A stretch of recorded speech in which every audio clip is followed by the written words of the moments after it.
fantastic. This is GT racing right now. He's got traction, he's got with it. Both of them. Maloney. Oh, he's taken Anderson. Anderson's up top. Oh my God. Big crash. Oh my goodness, half the field's going to get rolled. It's very close. These guys are want to make their way through the field very quickly. Oh, there we go. Oh no, that's massive. This is it. This is over. I can't believe this. Oh my God. God, what? Sits to the front bumper, and he hits him again now. Ray Alfala into the outside wall. Gonna pass nearly 3 cars down that front straightaway, and he's gonna get them all done with. What amazing! Racely to the inside goes Logan Cloudman is gonna touch in. Pit press sideways. What a save! Look to the outside, and Tronke goes off. De Jong into second place. Going for the switchback. Oh, pinpoint driving. It's howling down to the inside. I trying, there's contact though. Slide left to the racetrack. Chris Renner drives it back down underneath, and he takes that second spot right back. Joker goes to Garrett Lowe. Garrett Lowe should take victory with all that contact. He's going to try and make the move around the outside the parabolica. That's not going to work, but he's going to try and get the cut back here. Get the run out the parabolica. That's beautifully done there. Makashube, there's a little bit of door banging as well.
It's that time once again here, ladies and gentlemen. Racing action on a Saturday night, which really cannot be rivaled. We are in some brilliant high speed, high downforce, high energy, high octane battling today, as your home is Catalonia. We're here at the Circuit de Catalunya, Barcelona. This is the 6th round of the championship, and it's all starting to gear up one certain way here as we look at racing action for you. Qualifying is currently just started. Drivers on their outlaps here today on SimSpeed TV for you. My name, of course, is Jake Sperry. Joining alongside me today is Cameron Dance here for the action that we have this week after some entertaining battles that we had 1 week ago at the Circuit of the Americas. But Cam, this is a place which is all about downforce, all about running within a range,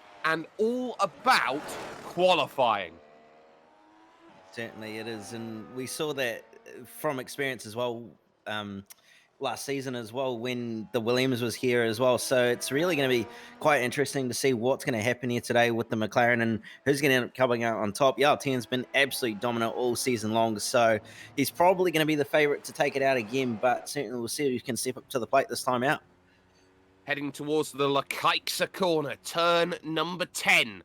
Out here on this track, Tayan through the left-hand bend without too many worries at all on the red-walled soft compound tyre, the softest of the 3 compounds available here on the iRacing service. You get the yellow-walled medium and, of course, the white-walled hard compound tyre going through the final couple of corners and now making the drive through New Holland. The final corner, it's flat out through this section, not necessarily as difficult as it has been in prior years, but over the line, Yartayan sets the first big timer, 118.2. It's nearly 2/10 clear of James J. Pinsker in second position at the moment, who will be definitely trying to look for a little bit of improvements on those times. They only get 2 laps, so they have to be pretty quick about finding things around this place. And of course, they have themselves a lot of time. Jacob Swiderski going into 4th place on the board. But Tom Bolstra, well, the fiercely forward car, has just put himself up onto pole position. No surprises, does love this style of circuit. Yeah, certainly. He's had a very, very good run of form as of recently. And, well, right there's a pretty good obvious showing of form right there. So very, very good lap there by Volstra, but certainly there's going to be a big question as to whether anybody else, the likes of 10 and everybody else, can respond to that sort of lap, because that is a pretty hefty lap that you set down. So it'll be interesting to see what happens. Well, how hefty are we talking? Matt Wood has gone into 3rd position right now. The top 3 all within a 1/10 of a second of each other at the moment. You look at maybe drivers littering in and around the top 10. You've got Tapio Markala in 6th position. You've got likes of Cedric Beale, Daniel Beeder, Nick Harwood has made the top 10. He had a really good run last week, did Nick Harwood? But you also got a few drivers who are yet to set those representative lap times as well, like sort of John Pat Kelly's, the EJ O'Donnell Lines drivers who've done well. Yartayan, though, does jump back to the top of the timing stands. Swiderski has morphed into the pit wall there as he's gone through. That's not ideal, but Tayan is 200th clear, or was, because Tom Bolster has just found a whole 1/4 of a second. Definitely a very, very solid lap there by Volstra. He ended up pipping 10 by quite a margin there, actually. So it's good to see that he's up there and certainly going to be fighting for the win here, but we'll have to wait and see. Matt Wood's going to come across the line and improve to P3 with an 18.2, not too far off the likes of 10. Not too far off at all. Cedric Beale has jumped up into 5th place here in this qualifying session. He's having a really good run. Other drivers here, Javi Rose, never count out Javi Rose, winner at Spa-Francorchamps, but down in 10th position and 3/4 of a second off of the pace at the moment. So Javi needs to find a little bit more around this place today. Heading up for the very, very tough turn 9 here. This long right-hander, which always makes life very, very difficult. We've just seen someone jump up the order. Dennis Branch is up now into 6th position here in qualifying. Little lockup, though, from Javi in this final sector requires you to be absolutely pinpoint. Yeah, it certainly does, especially with the big anti-cut curves on the inside as well through this final chicane, which you really can't afford to hit, or it unsettles the car very easily. Nice and smooth through that chicane there, and then coming through the final corner. It's looking like it's been a pretty solid end to the lap here for Rose. So he comes across the line. It's going to be an 18.03 and puts himself on the front, 2/10 off Tom Volstra. That was called digging down into the reserves, looking for the clutch, and he was really clutch then on that lap to put the car up onto the front row. Javi Rose, well, you can have a really nice smile about that one. John Pat Kelly looking to try and make some progress towards the line here and does a 1:19.952. That's good enough to go to 19th position ahead of Filip Wisniewski there. And now Dylan Freckleton will be hoping that there's a little bit of time left in the back pocket here. Hasn't set a representative time as of yet, with 1.5 minutes remaining qualifying. Freckleton will be making the push over towards the line, and that is a 1:20.908, which is P21 out there on the grid. Now, have just enough time for a second lap as well. And if he actually was a 10th slow, he would have been in 21st on 21. So it would have been a little bit of a funny moment there, but certainly we'll see what he can do on his second lap and whether he's going to be able to try and improve on that 20.9 there and move up the grid a little bit more. It's done not too bad in the races. Qualifying pace seems to be liking quite a bit, but we'll certainly see what he can do here on the second lap here. Well, Cam, you also have to remember here on this second lap, he's on the yellow-walled medium compound tyres, so he's wanting to start on the medium, maybe move to the soft in this race. Yeah, it could possibly be the case. I mean, it's a very, very interesting strategy. We've seen people start on hards. We've seen almost everybody start on mediums. And from what we can gather, a lot of people are sort of looking towards mediums at this track this week. So it's going to be quite interesting to see how they're going to work for him in terms of the start of the race and then switching to possibly the softs or maybe staying on mediums the entire time. But we'll certainly have to wait and see what happens as he comes through the final, the second to last chicane and then through the final chicane before heading to the final corner on a little bit of a rough end to the lap, hitting the intercut curb on the exit. And that's going to probably cost him a little bit of time there, but he comes across the line and does not actually improve. Nope, Salem Frackleton will remain then in 21st position. Timer expires here in qualifying though, and we can run you through the starting grid for everything at this moment in time. So it will be on the pole position then, Tom Volstra, who has got this one on 117.871. He'll have Javi Rose alongside with Jarl Tayen and Matt Wood on the second row. James J. Pinsker and also Cedric Beale will have row 3 with Dennis Branch and Matthias Ottarola on row 4. Row 5 will see Jacob Swiderski and Daniel Bieder.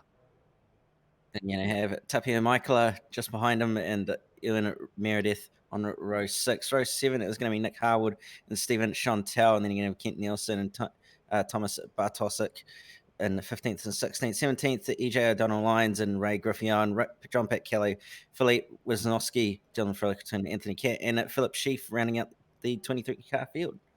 A 23-car field that knows they've got a really important race. This is around the halfway point in the season. You need to start putting results together right now. 44 laps worth of racing action is going to be available to everybody here today. And as we have a little look across this very, very good front stretch, that run to turn number 1 is going to be so vital. Track temp today is only 24 degrees. It's a cold one. So how easy is it going to be to find an operating window out here today? No wind to speak of, which is a little bit rare actually for this circuit. Normally you get a little bit of a crosswind here or a crosswind there, but 200 kilometers worth of racing action is going to be brought to you today. The front row, Volstra and Rose, how are they going to play out? What about Jarl Tayen, who has been so good? Well, we start now. Tayen with another traditional good start as they run all the way for turns 1 and 2 at the moment. Javi Rose looks like he got the best of anyone right now. Volstra trying to defend this one in the middle here as they go into 1 and 2. And there is Tayen around the outside. He'll have the inside for the next corner. I think he's not got the inside at 3, but he'll have to continue to hold it here as they run on through. And this is going to be a very, very tough battle as they look to try and attack here. On the brakes they go. And no, not for the time being. Not yet anyway. Here as that one continues to go all the way to 5. Tayen on the inside and finally picks it up. Yeah, certainly. Very, very good driving there by Jarl Tayen to get the job done eventually and slot into second place. He's lost a little bit of time to Javi Rose as a result of those two battling very, very hard, but certainly a very good job to get into second and now be on the charge to try and hunt Javi Rose. But it's going to look like it's a pretty big scrap battle behind them, though, for the likes of 6th, 7th, and 8th with Cedric Beale, Bieder, and Meredith, and also Michaela, who are all fighting it out very, very hard at the moment. And it's Daniel Bieder who wins out that one. It's slightly wide going into turn number 12. It's Typo Markala, so that's not ideal. You've got Meredith, Chantal, Nick Harwood's in there, and there was very nearly a bit of contact heading towards 12. And then the rack chicane here, 13, 14, where everybody does get that bottleneck effect. But the front 6 out and away nicely, and it is Javi Rose who's done well. One vehicle is already actually in the pits at the moment, and that is Dennis Branch from 7th position on the grid. He's the driver who has made mistakes, and that was done at turn number 2 whilst we weren't looking at it, and he did it all on his own, spinning the car and then finding the wall and finding a friend as well at the same place, and that was John Pat Kelly. Yeah, it was a little bit of a messy start from what I saw, just slightly further back in the pack, and unfortunately those two being one of the 2 drivers involved, but certainly they're going to have to retire earlier by the looks of it, but certainly it's going to be an interesting race for the rest of the field, though, as EJ O'Donnell currently locked in a battle with Bartosik, and Bartosik comes out of that one pretty good, but also looks like Volstra's actually really closed the gap down to 10 now, and 10's really closed the gap down to Javi Rose. We do apologise for the technical issues that we have, and we are on SimSpeed TV radio at this stage. So it is Javi Rose who leads this one in the number 7. He's got himself about 6/10 over Jarl Tayen in 2nd position. So on Volstra 3rd, then you got Wood, and then in 6th position, Matthias Ottarola has just run wide at turn 12, just before the wrap chicane, that final chicane.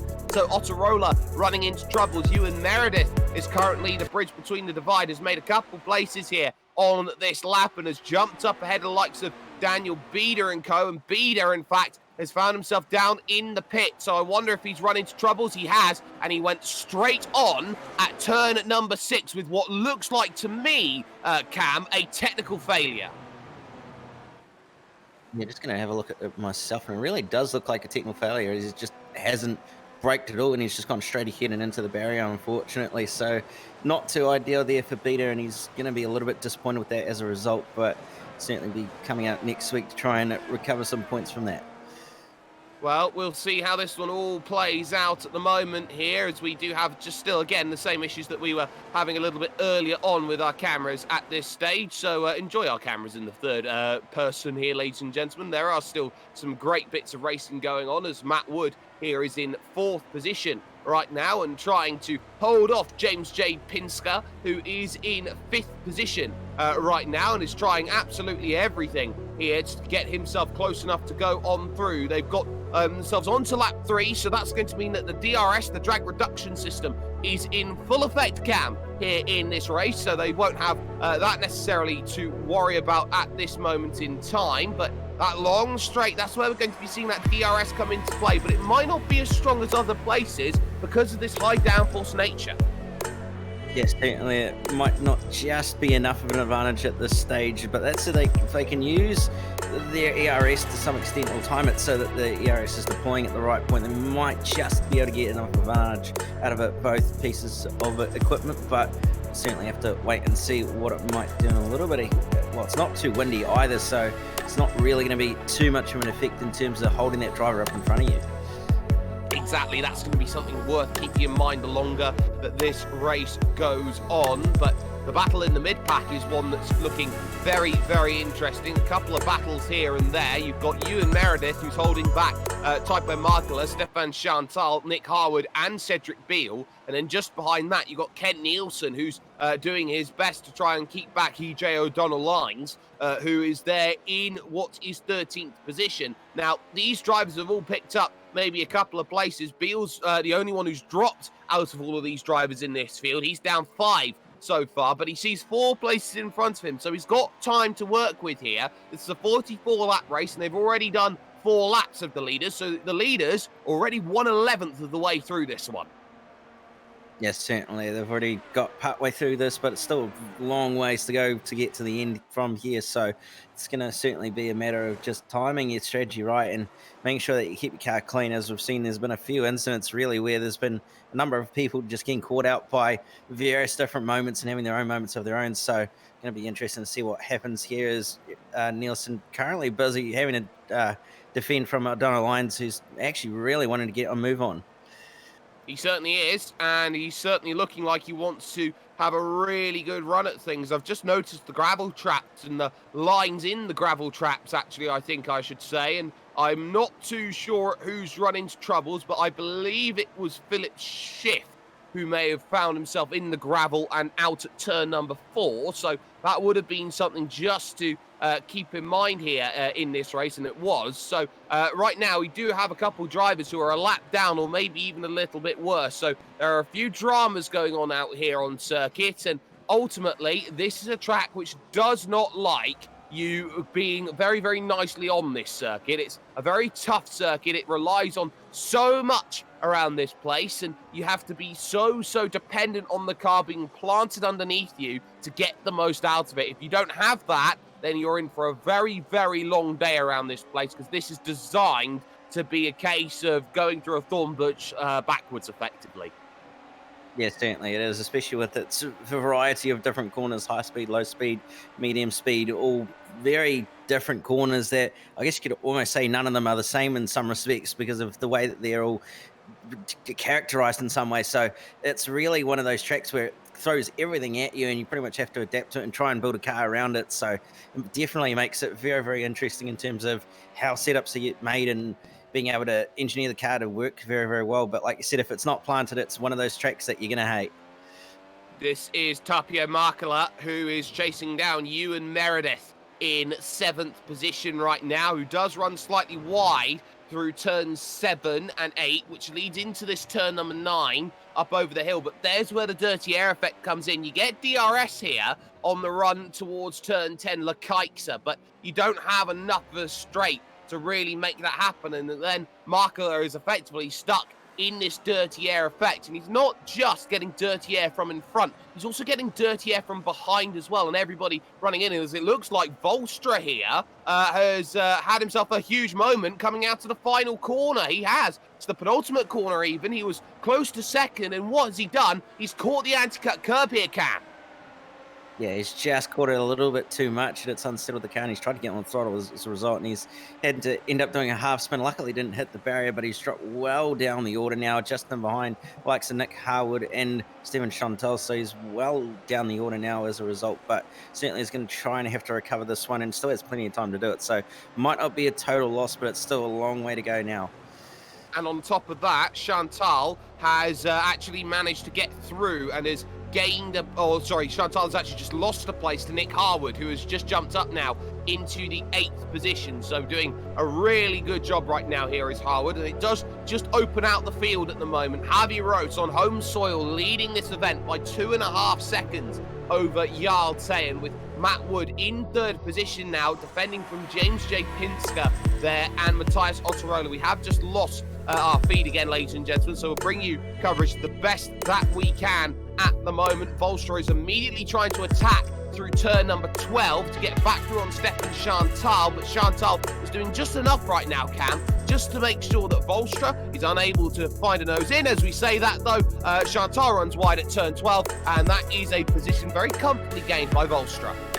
Yeah, it certainly is, and Chantal's going to have to be pressured by Cedric Beale as well, but Volstra into the lane now as a result, so it was a short-lived gain in position, but now Chantal's going to be having to try and defend from Cedric Beale. He doesn't actually have DRS as a result of not being close enough in the detection zone, so not going to be a pass there for Beale, unfortunately. It's an early stop. It's lap 8 that we see Tom Volstra dive down in and look to try and get himself going. Another set of the soft compound tyre goes on for Tom Volstra. So does that indicate maybe a 2-stop strategy here for Tom today? Would seem to be the case, although if he can make the tyres last, he might just be able to do it on a 1-stop, but he's going to really struggle later on in this race, so we'll have to wait and see what he does. I mean, we've seen stranger things. We saw Jarl Teyen go 20 laps or so at Nürburgring, and Pinsker's got his hands full. Nearly ends up making contact with Matt Wood there, but managed to barely get the job done. Well, if there was ever a description of a dive bomb from James J. Pinsker, that was the definition of it. He came back from about 4 car lengths back on Matt Wood, who had to really back out of the throttle, otherwise he was going to drive straight into the right-hand side pod at turn 10 Lakaiksa. So James J. Pinsker jumps up into 3rd position, 6 seconds off of your race leader right now, but that would have been a move which effectively was, I'm through, or we're both going out of this event. That was very, very risky. As into the pits comes EJ O'Donnell lines. Yeah, so a couple of people actually starting to pit rather early, possibly tyre wear, possibly trying to get into a bit of clean air, but certainly it's a little bit interesting to see them all pitting so early, but we'll have to wait and see what the rest of the field does, and even what the leaders do, the likes of Roast and 10, whether they decide to come down onto the lane in the next few laps or so.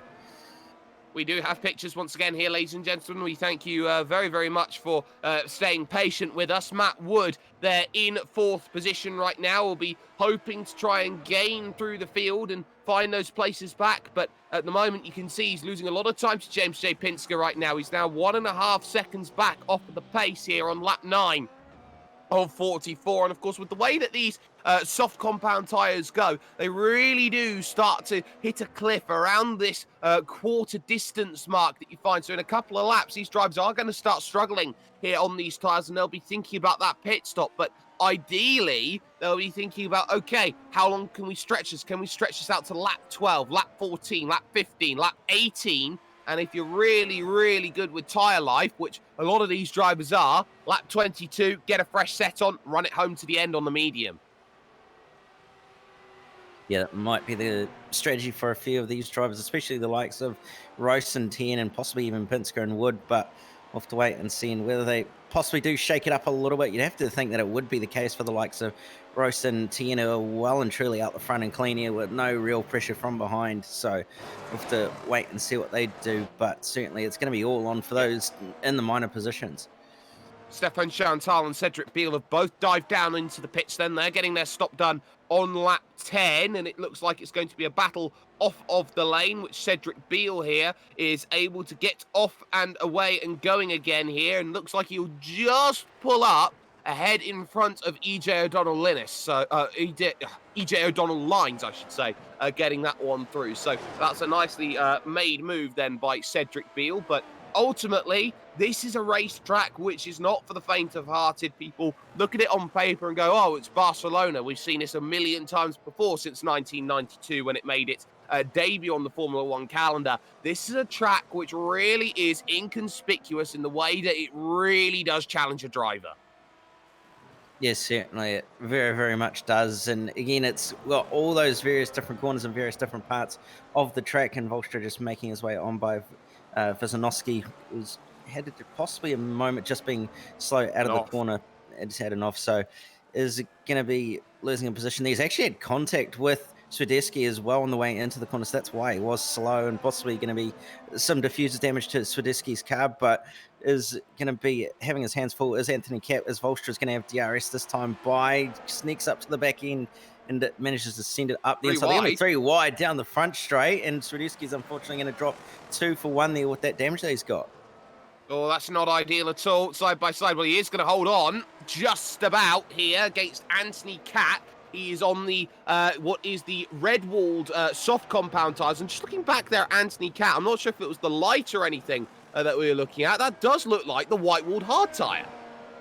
Yeah, so Cat deciding the hard tyres are possibly the way to go to start, at least around here today, which is rather interesting, as he's the only one out there on the hard tyres. But we'll see whether it pays off for him or not. Currently sitting in 13th, so isn't doing too bad with those hard tyres, and we'll see what they can do in terms of as they get to the end of this race. Well, it might be the yellow wall. My eyes could be playing tricks on me. I have had flu for about 10 days, which is not ideal. On the brakes we go. Yes, it is the white wall. So that's really interesting from Anthony Cat. This is a circuit which is known for being a high tyre degradation track. So maybe that's the plan that Anthony Cat has. High deg, let's go to the white wall tyre and try and make things happen here. Nick Harwood is down in on the lane from 8th position. That will jump up the likes of Bartosic and Ray Griffioen as well through this field. So a couple of pitters as well. Out of the pits then will come one driver. This is Nick Harwood from Club Texas and falls just behind Tom Volstra. Yeah, so Harwood deciding to pit, well, not too early, but reasonably early in terms of the grand scheme of it all, but certainly going to be in a much better position than some of the drivers around him who have pitted much, much earlier. So we'll see what he can do and whether he's going to be able to use those much fresher tyres to his advantage, because in a nice little bit of clean air at the moment, but certainly going to be up onto the back of some traffic very, very quickly, I'd say.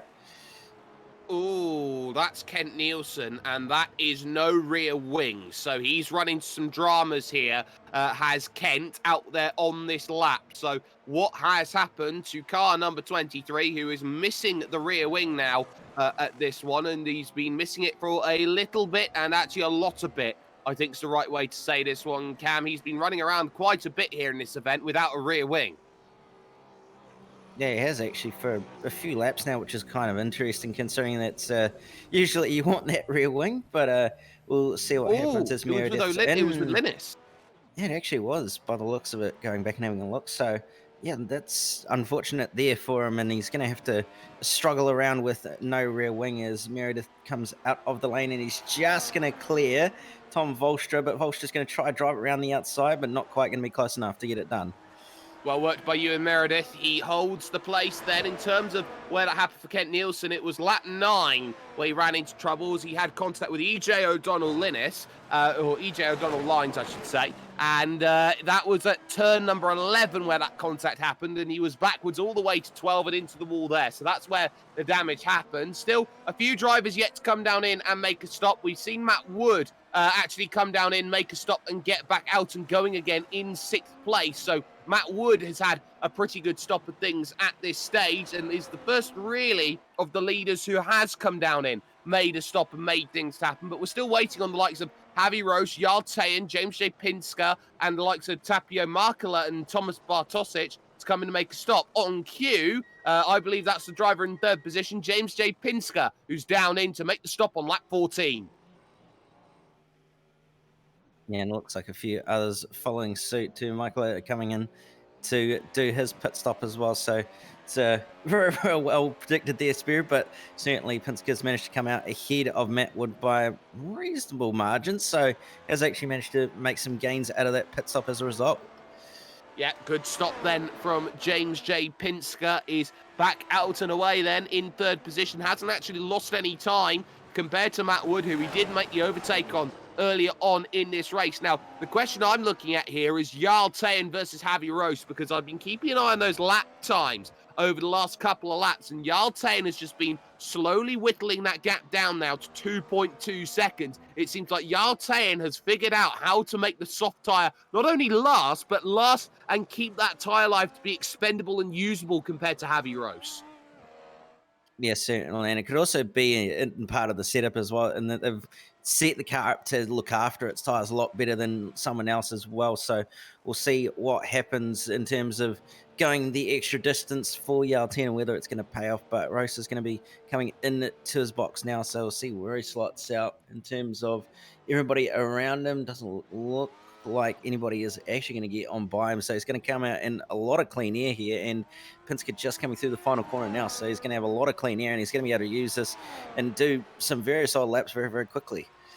Well, this is the key right now. This is what's known as the undercut. You pit in earlier, you use the fresh rubber that's available to you, and you build up a little bit more of a margin. That's what the thinking process, you'd have to say, is behind Javi Roche at the moment. And it's something that we haven't really talked about here today about Javi Roche and where he's from. Of course, he is part of Spain, of course. And Spain, in terms of sim racing, you wouldn't put it down on paper. Spain, for the longest time, was a biking nation with the likes of the Marquez brothers, you could say right now, and Alex Creville and so many others that have come into that nation. They haven't necessarily been a formula-style nation or a racing nation in 4 wheels. But now we start to see that here. And in fact, when it comes to iRacing, Spain and Club Iberia, so to speak, has the biggest representation of any club out there in the world.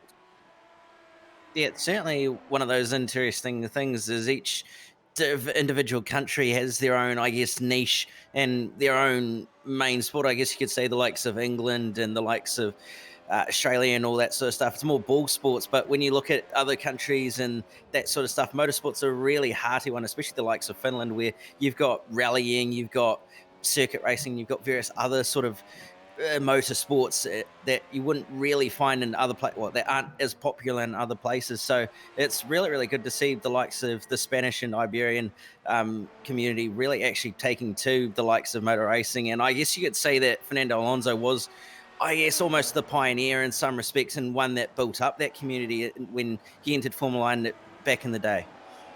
Matthias Ossarola will be really, really happy that Ray Griffioen just came into the pits. He was starting to get held up. 3-car battle. This is Tapio Markula with Tom Volstra just in front, and in front of that is Ewan Meredith in 6th position. They're all fighting it out right now, and they have to be very cautious here. As, say, someone like Tom Volstra, he's in what I like to call Schrodinger's overtake. He must attack, but at the same time, he must defend as well. You can see he's on the yellow wool medium compounder tyre. When you see someone like Tapio Markula just behind, who's on the soft compounder tyre, that's a real difference that we're seeing right now in terms of this event.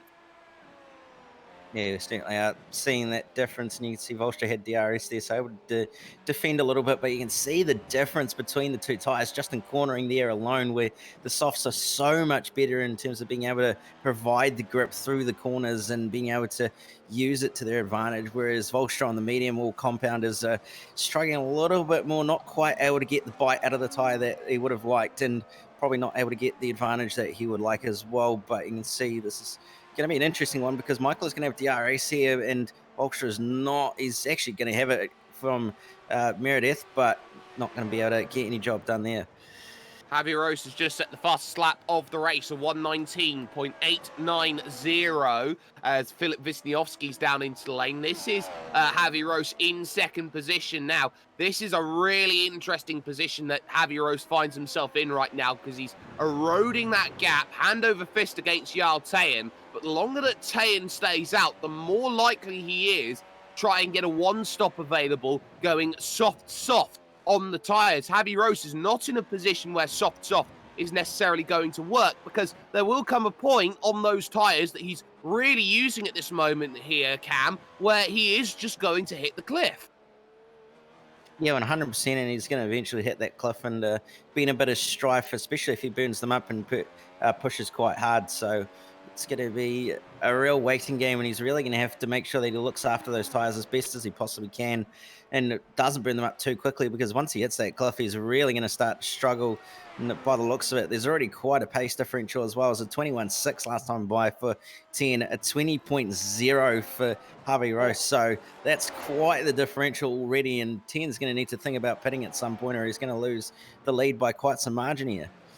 I think he's going to lose the lead by quite some margin anyway. I'm more worried about the fact that the likes of James J. Pinsker might jump over, maybe even Matt Wood, if they're not too careful. There's the gap second to third. It's currently at 6.6 seconds at the moment, and losing 1.5 seconds, 1.6 seconds a lap, that's not part of the agenda maybe that Jarl Tayen's thinking about at this moment. Maybe thinking about going to that one-stop strategy and just running it nicely, calmly, all the way to the end, where someone like Javier Rose is more leaned into the two-stop, and this is where we start to see those differences come out. You also got to remember there are drivers up and down the order who will be gaining a lot of time and advantage by the fact that they haven't pitted. Someone like Anthony Catt, remember, is someone who is very out there with the strategy in 10th position on the white-walled hard compound. Could be a situation where you see a no-stop all the way to the end. Could be a situation where you see 5 laps to go coming in for a very nice set of soft. Though, as we say that, Jarl Tayen on lap 19 dives down into the pits. Yes, it'll be interesting to see what happens to Cat and when he's going to decide to come down onto the lane. Going to be probably the latest. Everybody going to probably be around halfway, if not later, with those hard tires going as long as they can, but certainly is seeming to struggle with a little bit of pace at the moment. Is running a high 22s, low 23s at the moment, so not quite on pace with the leaders at the moment who are doing 21s and 20s, but nevertheless still pushing on and currently sitting in a top 10, so not doing too bad for himself. Not bad at all. Jarl Tayen has come out behind James J. Pinsker in third place, is on another set of the soft compound tyre, so he's able to use this set now. That will be the idea here. He's just, I think, a little bit too far away. They've got themselves 25 laps from now to the end to hold this one off all the way to the checkered flag and stay on this soft compound. But what he does have now is a very, very nice scenario where he can have 2 very short soft compound stints from now to the end, which really does put Javier Rose and co in a little bit of trouble trying to keep up, because Tayen here, he's only got 8 seconds to make up in the Inex racing car, and of course Inex have had such a big storied history with professional sim racing. What can Jarl Tayen do to really bring this gap down and start to find the results that he knows that he is capable of finding here in this race? I do want to look, though, at drivers who have been making some good progress here in this race. We've seen Tom Bolstra fall back a couple of places now, down to 9th, but Ewan Meredith here in 6th position, if we can get cameras over too, is not a million miles behind Matthias Ottarola, who was a pretty early taker onto the lane. Yes, certainly, and half a second quicker that last time by was Meredith, so looking like the job's going to be done, and he's going to get on by and into the top 5 very, very shortly if he keeps this pace up. And Ottarola possibly just struggling a little bit on those tyres currently that he's on, so we'll have to wait and see what happens and whether Meredith can eventually get on by, but certainly is going to have the advantage at the moment. Certainly is, but of course you have to remember that this is a long race. It's 44 laps worth of it. We're only on lap 20 right now, and you can see a huge lock up there from the yellow vehicle that Matthias Ottorola is running right now. Very easy to do into turn number 10. This track is about flow, it's about rhythm, and locking up that front tyre is definitely... Oh, not like that. Surely, we just saw that in the background. Coming out of turn number 12, out on circuit towards 13, 14, 15. And this is how easy it is to get things going wrong. So this is where Meredith needs to put the power down. The back steps out because you're transferring up the hill. And that is how easy it all goes wrong. Yeah, it certainly is. And unfortunately, the battle has come to a close very, very quickly. He's ended up dropping in just behind Nick Harwood as well. So has lost about 2 or 3 positions there, but certainly going to be able to try and capitalize on those new tyres. They're probably going to be a little bit damaged and a little bit overheated, I guess, after that spin there. Absolutely, and that's going to be a little bit concerning, especially trying to get everything back working again. Volstra here is just behind Meredith, who he himself is right on the tail of Nick Harwood, who did just skate on through in towards 7th place then with that one little move. So that one did work out quite nicely. So Nick Harwood here, he's going to have to play the defensive pact in terms of this race. You got Meredith there, and they are about 3 seconds away. Meredith thinking about the inside. That was not the easiest place to go and try and make that move, but a bold attempt that was more of a half attempt, knowing that, oh, I'm not alongside, I'm not going to make that one. Yes, certainly, and nearly, well, tried to make it happen, but didn't quite manage to make it happen in the end, unfortunately. So he's still going to push on, and he's going to want to try and get on by to put himself back in some clean air and try and hunt down the likes of Michael and Ottorola again. But certainly being in traffic at the moment isn't going to be helping that at all. Absolutely not. So Harwood holds off the defence again through 1 and 2, and the long turn 3 definitely doesn't help. It is on for 2nd and 3rd position. Yartayan has the fastest lap of the race now, and Pinsker is going to have to try and defend against, arguably you could say, the driver with the freshest tyres of anybody at this moment in time in this field. So this is going to be a very, very tough battle. You can see the DRS Open there, the rear wing, and on the brakes, not quite there just yet, but it's all about placement here. This is a track where you can very easily get stuck behind another driver for fear of trying to make that move, or for actually the ability to not make that move around this place. So Yartayan, you'd feel, wants to dispatch of James J. Pinsker very quickly so he can set his sights on what he wants. Another race victory here, and one against Javi Rose on home soil. Yeah, he's certainly going to want to disperse of him very, very quickly. He's got DRS. He's going to look to the inside. Not quite going to be close enough, though, and he's going to have to sit behind Pinsker for another lap, unfortunately. Well, for this stage of the lap at least. And he's unfortunately going to have that air wash, and he's going to be burning those tyres up even quicker as a result of them having so much more pressure sent through them. But certainly he's going to try everything he can. You can see the difference in how much better those newer tyres are helping him, but not quite close enough to make a move at this stage. Very deep under the brakes. One's a little bit deep, too deep though.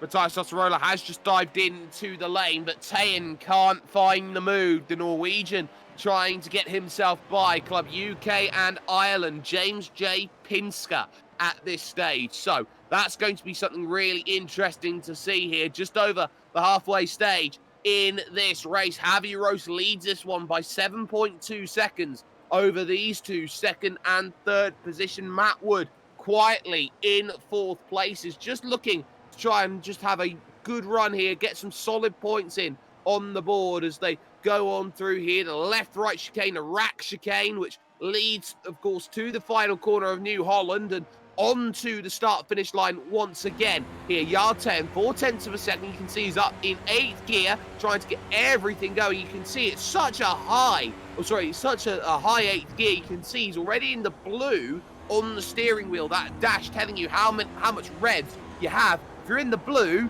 you typically have nothing left. I think he's hitting the limiter on the straights because he's built high downforce. Yeah, he could very well be hitting the limiter, unfortunately, and that'll be very, very frustrating if he is as a result. But certainly going to be having to try and work around that if he can, and will have to be using it to his advantage if he can as well. So we'll see what he does, but certainly isn't going to be helping him with the fact that he's going to be hitting the limiter quite early. Certainly isn't going to be easy to make this move. He'll have to try and find an unorthodox way to make it happen. He's got those tyres, but this is the gamble that you run by staying out late, and as late as Yaltayan did, he puts himself under risk for losing that place to James J. Pinsker. It's a track where it is notoriously tough to make overtakes, and when you do put yourself in that position and you've got fresh tyres and you can't use it, it's almost like that 2010 philosophy. Fernando Alonso stuck behind Vitaly Petrov. Yeah, certainly. And one again, you're gonna have to just try. If you can't find a way on by, you got to try and find another way by, whether you pit early or not. But I think the move's upcoming here because he's got DRS. He's going to be charging towards Pinsker. Looks to the inside on the right hand side and manages to get the job done finally after 2 to 3 laps of trying. So back up into P2 is Yaltayan, but he's lost so much time compared to Rose. He's lost a whole second over those laps that he's been stuck behind. The key there for Yaltayan was that he didn't go for any half moves and get a little desperate, some would say, trying to pick that move up. So he's done well in terms of making that one happen here as we're on lap 25 here of 44. It is very interesting to see who does find themselves inside the top 10. Someone we haven't really talked about too much is in 9th position right now and is in a fight with Matthias Ottarola, who has just come out of the pits here. This is Thomas Bartosic, who is going to just about hold this one through turn 1 and into turn number 2. Did run slightly deep there through 1, but got away with it. But for the moment, Bartosic is doing a pretty decent job of things at the moment, holding back someone who is now on the yellow-walled medium compound tyre, but crucially, it's a fresh medium set of tyres, which is going to be the key to trying to win this race by undercutting everybody. This is what happens if you get stuck. You don't get that advantage much. Yes, certainly. You don't want to get stuck either, because you end up in the position where you're really not able to do anything, unfortunately. So we'll see what happens here and whether Ottarola is going to be able to find a way on by Bartosic, and really close on the brakes there on the way into the corner, but certainly he's going to try everything he can on those medium wall tyres, and whether he's going to be able to do it is the next question. Certainly is a good question to be asking here. Who's got what? Who can find what here in terms of this little battle for 9th and 10th position? Bartosic stays out for another lap from the Virginias in the United States of America, and there is Matthias Ottarola. Volstra is down in onto the lane then, making another stop then in this one, coming back out on the red-walled soft compound. So we'll be looking to get out and away again very, very quickly. There is Cedric Beale trying to go down the inside of Ray Griffioen. He'll have to go the long way around at 2, but he will get the inside here at turn number 3. But yellow-walled medium against red-walled soft. The red wall has more grip. Griffioen around the outside of 3, almost contact like Hamilton and Rosberg into turn 4, but ultimately it is staved off by Ray Griffioen. Yeah, it certainly was, and very, very lucky there in the end. But you can see Volstra's actually dropped back a little bit from the likes of Beale and that, but back to this battle just ahead as Ottarola's all over the back of Ray Griffioen at the moment. Actually, Bartosic and Tosic's actually have to go on deep, and as a result, that's not going to be what he... No, that's Ottarola, sorry. So Ottarola's tried to get the move done and gone a little bit deep, and as a result, had to take the old historic layout corner, and that's probably going to be a slowdown as a result. So Griffioen going to be able to close that gap back up a little bit. That's called going old school, and at this track, that's not the quickest line through that section of road. And they can see Ray Griffioen, Cedric Beale, Tom Volstra on the back of that as well, all of whom will be wanting to try. And, oh, in the wall, that's Griffioen. Yes, certainly not ideal there for Griffioen at all to end up in the wall. Very, very unfortunate. And well, he actually didn't hit the wall. He was very lucky not to end up in the wall, though. But certainly it was not too ideal, and that really compromised his exit onto the straight as one. He's dropped just in front of Stephen Chantal, so he's lost 2 positions out of that.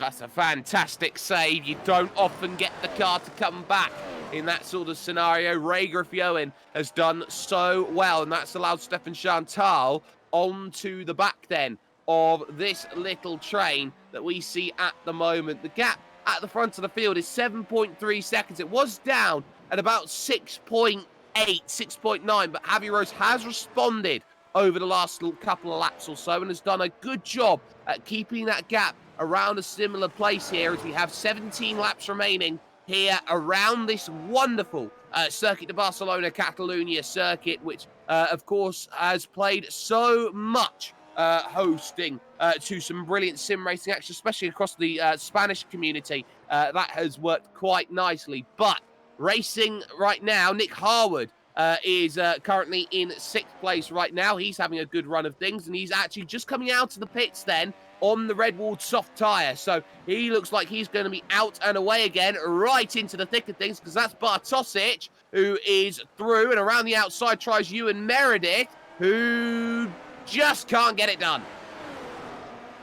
Yeah, he tried and tried, but just couldn't quite get it done in the end. He actually got very deep into turn 1 and looked like he might have got it done, but not quite. And he looked up the inside again at turn 3, but just couldn't quite get it done. But he's going to drive it off the exit and actually managed to get around the outside of Harwood and nearly around the outside of Bartosic, and he's going to try and hold it there and barely managing to do it at this stage. Still drawing up alongside Bartosic, takes the advantage, but he's going to break as late as he dares as Meredith. He's trying everything he can to try and get by both of these drivers, but just can't quite seem to make that outside line work. But he might just be close enough to use the advantage of DRS here on the way down this short little straight, launches it up the inside and finally gets on by both drivers. James J. Pinsker into the pits, but that is wonderfully done by Ewan Meredith. It's now a 5-car train as they fight for the top 10 at the moment. This is awkward right now, and you've got Tom Bolster in that as well, searching for a way through. That's not working. Look how much pace Meredith has, able to pull away. Bartosic here is effectively holding everyone up, and he releases everyone by releasing the bottleneck here in the cork and diving down into the pits. So that's going to be interesting. Bartosic in then on lap 29, the same as James J. Pinsker, who has come back out again in 5th place. Look at the gap, though, at the front of the field. It's all of a sudden 5 seconds. Yeah, certainly. And Tien's been putting in some very, very solid laps, actually. High 19s, low 20s. But Rose has just decided to come down onto the lane now. So yeah, very, very interesting that the gap's come down as quick as it has, because it doesn't really appear that Rose has had any sort of big moments, more or less.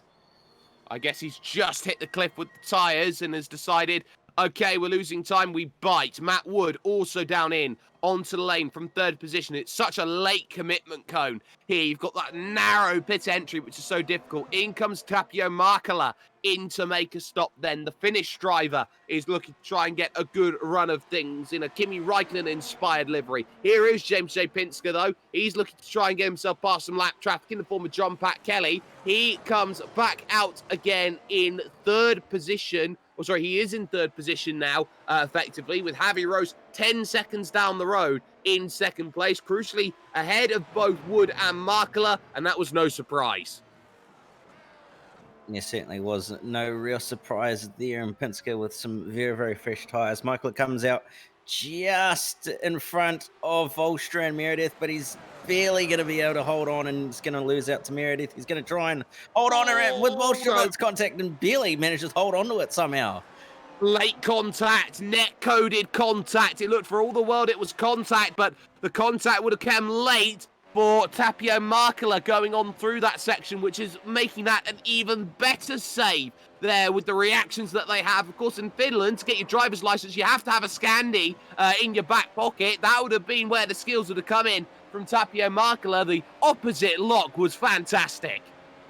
Yeah, it certainly was, and just unbelievable how quickly that thing recovered. I thought he would have been gone, but certainly and he just managed to hold on to the thing and managed to get it going in a straight line again. So he's going to have been a very, very lucky man there, but he'll have to try and find his way on by Harwood and Volstra again to try and get back into the position that I guess he was rightly in. Exactly. This is going to be a very interesting battle that we see right now, as Markala will want to try and get on through here to get to Volstra and Ewan Meredith here, who are fighting now for a top 5 in this field. Currently only 13 drivers on the leading lap, and look at the run that Tom Bolstra's got. He's side by side over the stripe onto their 31st lap of the race. There's John Pat Kelly, who will come out as lap traffic, and Volstra breezing on through as the fiercely forward car has had a habit of doing in these sorts of races, always set up to be a little bit more agile in a straight line. Yeah, certainly, and it's one of those things about this track again that it's just got that mix between high downforce and you can get away with running a little bit less, but you've got to be very, very careful not to run too little, otherwise you end up suffering for most of the lap. So it seems that the balance is very much in Volstra's favor at the moment. Now that he's got some clean air, he's going to be able to try and hunt down those ahead of him and use that clean air to his advantage finally. Javi Rose sets the fastest lap of the day, 1:19.358. He is chasing down Yaltayan. The gap is just under 15 seconds. We have 13 laps to go. And at a rate of knots, which Javi Rose will have to chase down, it's got to be over a second a lap. But this is all dependent on if Yaltayan can keep the soft compound working in favour. This is going to be a tough order. But there is an advantage here for Yaltayan, and that is the fuel. Because they don't refuel in this series, Cam, of course, they're going to be lighter on the tyres in the second stint, so this is going to be a little easier for Yaltayan to get more out of the tyre. Yeah, certainly, you're right, and especially when he makes that last stop as well, and that he's going to have some very fresh tyres, and they're going to be able to go the rest of the way, and he's going to be able to push pretty much in almost, if not qualifying style laps to be able to get to the end because of the fact that the car's going to be so light and have no weight or any sort of hurt on the tyre. So he's going to be able to use them to his advantage as much as he wants to, but we'll certainly have to wait and see whether he's going to be able to have enough of an advantage at least to close that gap down when he pits.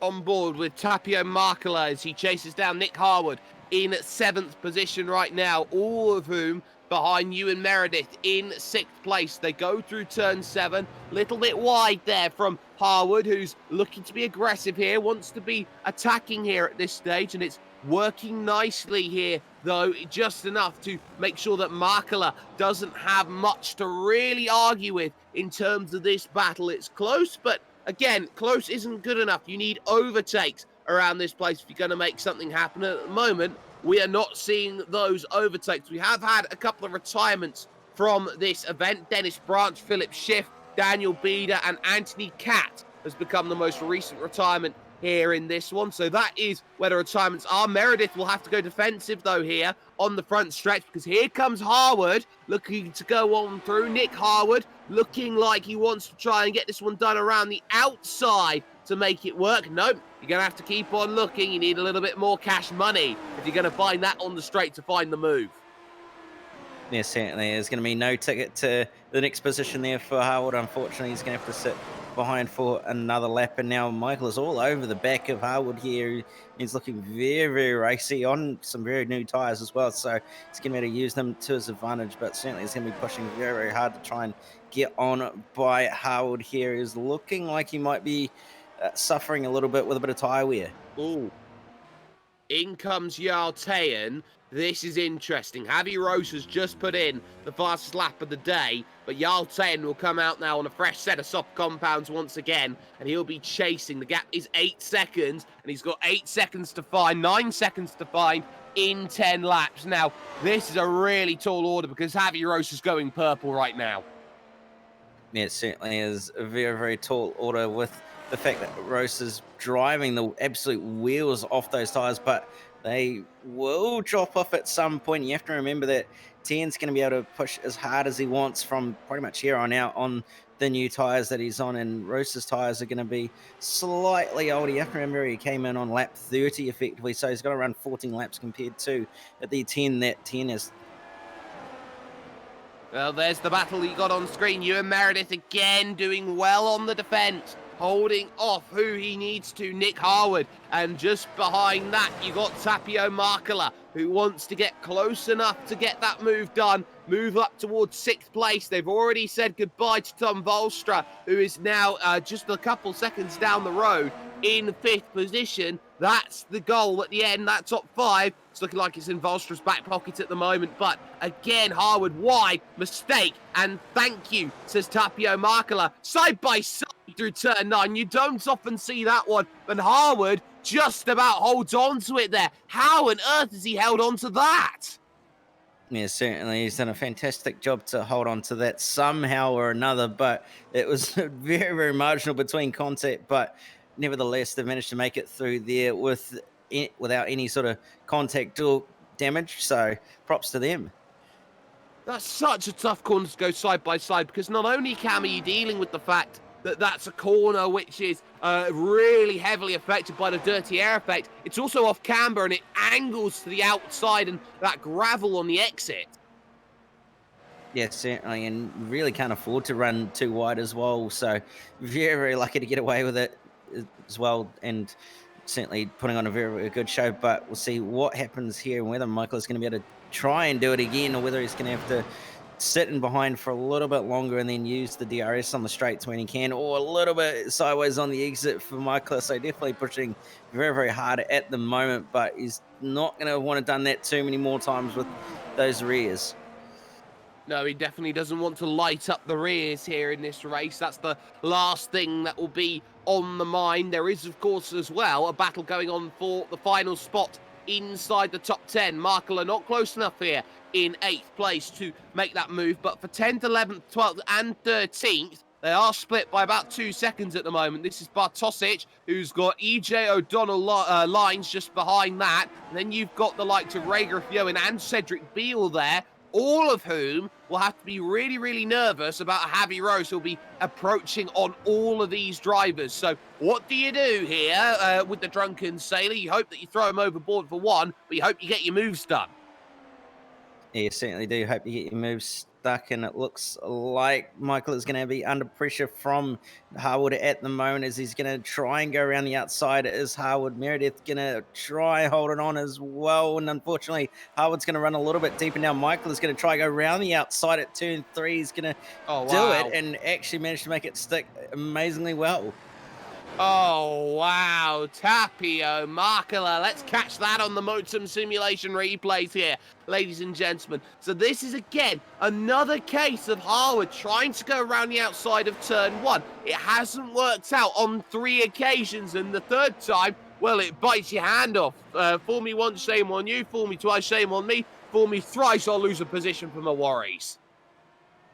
Yes, certainly. And he tried, but just couldn't quite get it done in the end. And as a result, lost 2 for 1. So not what he would have wanted at all, but certainly is going to have to try and do what he can at this point. Probably not going to be able to get by Markela and Meredith at this stage. So probably just going to need to concede a 8th place finish. But you can see Markela is all over the back of Meredith now and is going to be able to use the DRS to advantage. They're actually starting to catch up to Tom Volstra as well, ever so slightly. 3 tenths quicker than last time by was Meredith compared to Volstra. So we'll see what happens here and whether they're going to be able to close down. But Meredith goes defensive compared to Markela, who's going to look to the outside with DRS and just not quite going to be close enough to get the job done. He is trying to angle it here through 1, get a good drive out of 2, and then have a look to the inside at turn 3. He's got a nose, and the room had to be given there by one Mr. Ewan Meredith, and suddenly the inside's there at 4 for Markela, but he's not got enough to get alongside. He can carry the speed through 4 on the outside track, and Meredith does so well to defend that. Markela being hyper-aggressive in the late stages of this race. So this one could go any number of directions. We are looking at that race lead as well. The gap is 8 seconds for Javi Rose. Yaltayan has just set the fastest lap of the race now on a 1:18.995, but you feel it's too little too late as we look at Markela trying to be aggressive. He's not quite going to get it into 10. Yeah, not quite going to get into 10, unfortunately. So he needs to sit behind and, I guess, plan the move to do it on the front straight with DRS. So we'll see what he can do this time by. And you can see Harwood just slowly dropping back a little bit from Markela and Meredith at this stage, possibly just suffering from a little bit of tire. He was very, very good there through the chicane, but just then you can see drops off on the exit and has lost a lot of time. They go to the inside of the road for the way down the front straight, and Michael is going to look to the outside once again. No DRS actually, so no advantage there in a straight line, and again not going to come up with the position that he wants. Nope, not going to find it, but he's going to look again at the inside at turn 3. Look how bold, look how brave Tapio Markela is, trying to make this one happen. And again to turn 4. Is it another case of around the outside? Oh, it's off for you and Meredith, and he's off the road and in the fence. The pressure was there and the pressure built, and unfortunately the balloon went pop for Meredith and he's ended up in the wall, so not ideal there for him at all. But what a move by Otterola, and what a bit of aggressive driving as well to try and force it up the inside. And you can see just ran a bit wide and ended up running deep. Yeah, that was brilliant work by Tapio Markela, and that was what you needed. Ewan Meredith then gets back out and going in 8th place, but is very, very unlucky with that one. And here is Ced and Matthias Otterola making the move and gaining that 8th place on Ewan Meredith. Not much you can argue against that. There is a crumpled up front left side of that wing, and that is going to be damage central at a downforce specific circuit. So that's something to keep in mind. 10th place, though, and backwards. Keep an eye on that, because Bartosic, O'Donnell Lines, Beale and Griffioen are all there. Beale has got through on Griffioen, and now he's looking to go for the next one in the train, and that is EJ O'Donnell Lines. Yeah, he certainly is going to want to try and get on by EJ O'Donnell Lines, who seems to have been doing enough to hold off Cedric Beale for the last few laps, but Beale's had quite a bit of pace compared to him as well, so we'll see what happens here. And I'd say the move as well and truly incoming on the way into turn number 1. If he can use that DRS to his advantage, doesn't actually get it, and instead it's going to be in favour of O'Donnell Lines, who's going to have the DRS, so no move this time by. Nope, not going to happen. They do all gain a place because into the pits has come Ewan Meredith to get a nose cone change out there before getting back and going in this race. So that one still going on, still looking to be aggressive here. Beale, the Frenchman, not in a position yet so he can attack EJ O'Donnell Lines. It's going to be close, but not quite for the moment. And you have to get the moves done quickly, because look how quickly this race has gone in the second half. We're down to just 5 laps remaining here in this race for Javi Rose at the front. Yeah, certainly this race is absolutely blowing on by, and it's going to be just a matter of bringing it home here for Javi Rose. L10 really has nothing for him. He was about 14ths quicker that last time by, was 10, but that's not going to be enough to close down that gap that he's got at the moment to Javi Rose. But you can certainly see here Beale is still trying to find a way on by O'Donnell Lines, and everything he's trying to do is just not working at this stage. And as a result, you've got Javi Rose now all over the back of them, and this is not what Rose is going to be wanting to be held up by traffic here. Really, really bad. Yeah, exactly. This is the key, because Cedric Beale is going to go flat out here. He's going to want to chase this down, and Javi Rose is going to have to put a legitimate pass here on Cedric Beale around the outside. In fact, Beale just lifts off before the braking zone, which is very clever driving, and he's going to try and use Javi Rose now as a pick to try and get this move all sorted, because EJ O'Donnell Lines, he is going to have to try and get out of the way here, and he does so on the inside of turn number 4. But is he going to lose this one? No, he's not. So well held then to keep the place, but he can attack at Elf, turn 5 maybe, and look at this, Cedric Beale, he took the earliest available opportunity, and has he got it sorted? No, it's the inside though for 7, that's going to be the key, but look at this from EJ O'Donnell Lines, running outside contact and shove him out, shut the door. Cedric Beale's in the top 10. Yeah, now Ray Griffioen's going to want a piece of the cake, as well as he's going to be putting a lot of pressure on O'Donnell Lines here on the way down to the next corner. Looks to the inside, but not quite going to be able to get the nose up alongside it to make the move, so you have to wait a little bit longer. But certainly that was a very, very bold move by Beale, and managed to just barely get it done in the end. Yeah, that was very, very well worked. And now Cedric Beale inside the top 10. He'll be thinking about Thomas Bartosic from now to the end, but there'll be 3 laps to work this one out from now until the finish. So who can find what they want? 19 drivers here from the top, Javi Rose, all the way down to John Pat Kelly in that 19th position right now. So everybody's searching for something late in this race, but ultimately it's now about who finds what places. Keep an eye on the gap, though, 5th and 6th. That's down to about 1.7 seconds here between Volstra and Markela. That top 5, not over and done with yet. Tapio Markela might have something to say late in the day. Yeah, certainly you might just have something to say at the end of the day when we get really to the crunch time here, but we'll just have to wait and see as to whether he's going to be able to match the lap times of Volstra at the moment. It's slightly slower, just over a 10th. Saw that last time by compared to Volstra, but we'll see what the lap time difference is. A 20.6 last time by for Volstra, and half a second quicker for Markela. So it's going to be very much in Markela's favour at this stage if he can keep this up. Now, keep an eye on you and Meredith here, because look at this. Around the outside, this CJ O'Donnell lines under pressure now from Ray Griffioen. They'll go side by side through 11 into 12.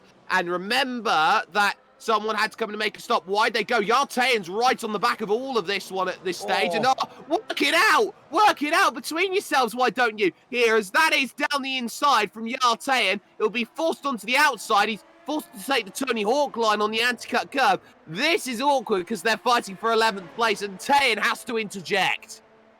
Yeah, certainly Tayan's going to be very, very frustrated with the lap traffic after that moment, but they have every right to be battling as hard as they are, especially with the fact that they're all fighting for their own positions at the moment. So he's got to be very, very careful here that he doesn't get involved in their own battle and then also get taken out in the process. Does Tayan? He finally gets on by Ray Griffioen and he's still got to get by O'Donnell lines, but certainly that was not what he wanted at all in the chase down to Harvey Rose. Meredith. Look at Meredith, he's just stolen the position as well from Ray Griffioen, so using the lap traffic as a pick here. Remember, he's got the precious tyres of everyone right now as you and Meredith, because he had to change the front wing, he had effectively a free tyre change as well to go alongside with that. Call that nice service, why don't we? So that move being done, Griffioen down into 13th, Meredith in 12th now, wanting to get through EJ O'Donnell lines, who did let go, and Meredith's got to try and slow it down here, and he's going to get through here, or Yartayan, he got the move done to get himself back through on Tayan. Meredith is quicker than Yartayan, of course, because of the tyres. No point trying to let him go right now and hold him up. So Meredith doing a good job then, and on those fresh tyres can match the pace of Tayan. So he's doing a very, very good job of getting that lap time. And there is O'Donnell line struggling then as we enter the final lap of this race. Ray Griffioen picking up 12th position, going on to start his 43rd lap of the race. But on the 44th and final is Javi Rose at the moment. The battle is still on, 9th and 10th between Bartosic and Beal out there on track. And as there is Javi Rose going through the Repsol corner, turn number 4 into Elf at turn number 5, with not much to really argue about at this stage. Beal looks like he wants that 9th place. It would be an extra couple of points to put in the bank to say, you know what, this has been a good championship run so far this season. But Cedric, here, he'll take the right, he'll go through the right, and he's not quite there through 9. He'll get the drag reduction system open here as they hit the brakes. We look at Javi Rose. This is home soil. Even if it's virtual, they say you get a 2/10 advantage being on home soil in terms of your pace, because you know all of the roads. You get yourself a home field advantage, and Javi Rose has proven that he has got clutch in spades. He put the car on the front row, he got himself to the front of the field, and Javi Rose will pick up his 2nd win of the season on SimSpeed TV. Yeah, very, very commanding drive. Did everything he needed to, and he's just managed to do on R10.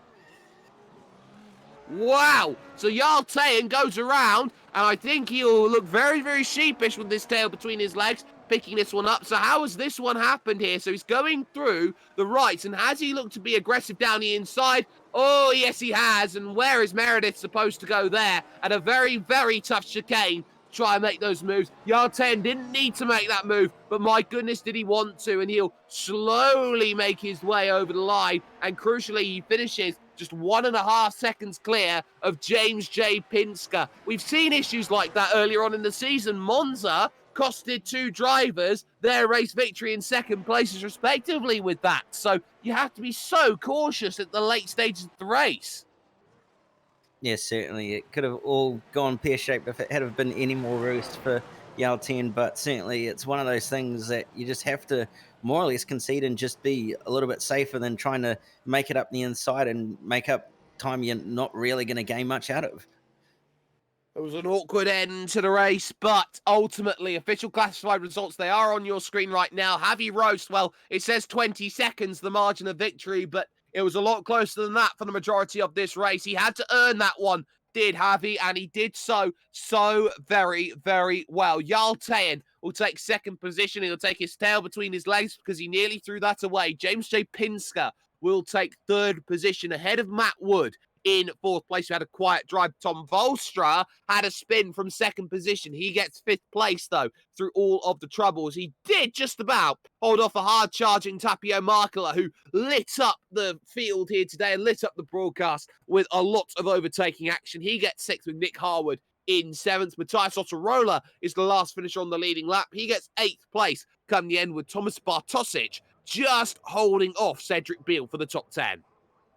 And you go over the page, and it's going to be Ewan Meredith and Ray Griffion in 11th and 12th, 13th and 14th to EJ O'Donnell Lyons and Stephen Chantel. Jacob Swiderski running out the top 15, followed by Kent Nielsen, Dylan Freckleton, Philip Wisnotski, and then you're going to have John Pat Kelly and Anthony Catt rounding out the top 20, with Beta, Sheaf, and Branch rounding out to the 23-car field, all DNFs.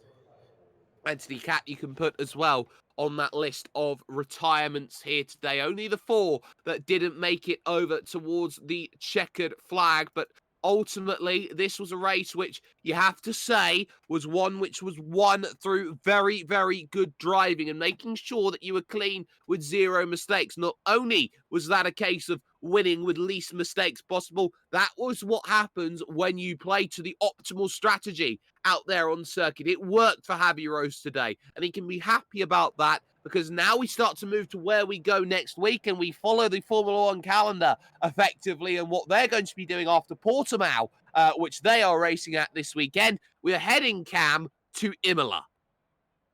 Yeah, certainly. And we've seen plenty of good battles at Imola in the past. So really looking forward to it and seeing who's going to come out on top, whether it's going to be Tien, Rose, or possibly even someone else. So we'll have to wait and see.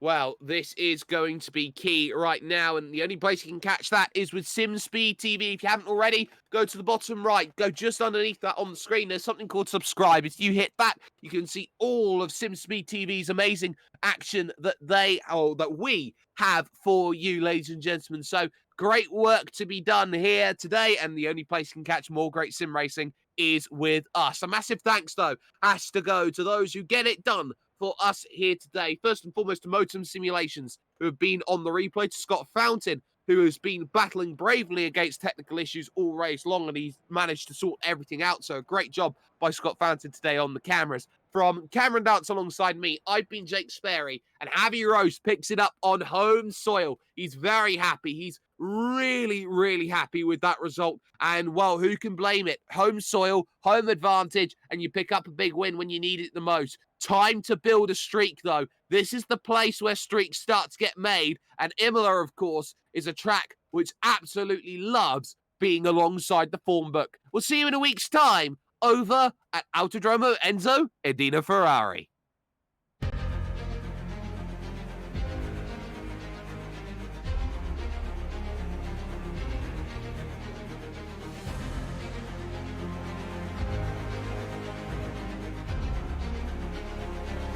This is fantastic. This is GT racing right now.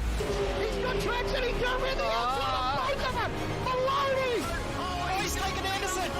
Anderson's up top. Oh my God! Oh, big crash! Oh my goodness, half the field's gonna get rolled! It's very close. These guys are want to make their way through the field very quickly. Oh, there we go. Oh, no. That's massive. This is it. This is over. I can't believe this. Oh, my God. God, what?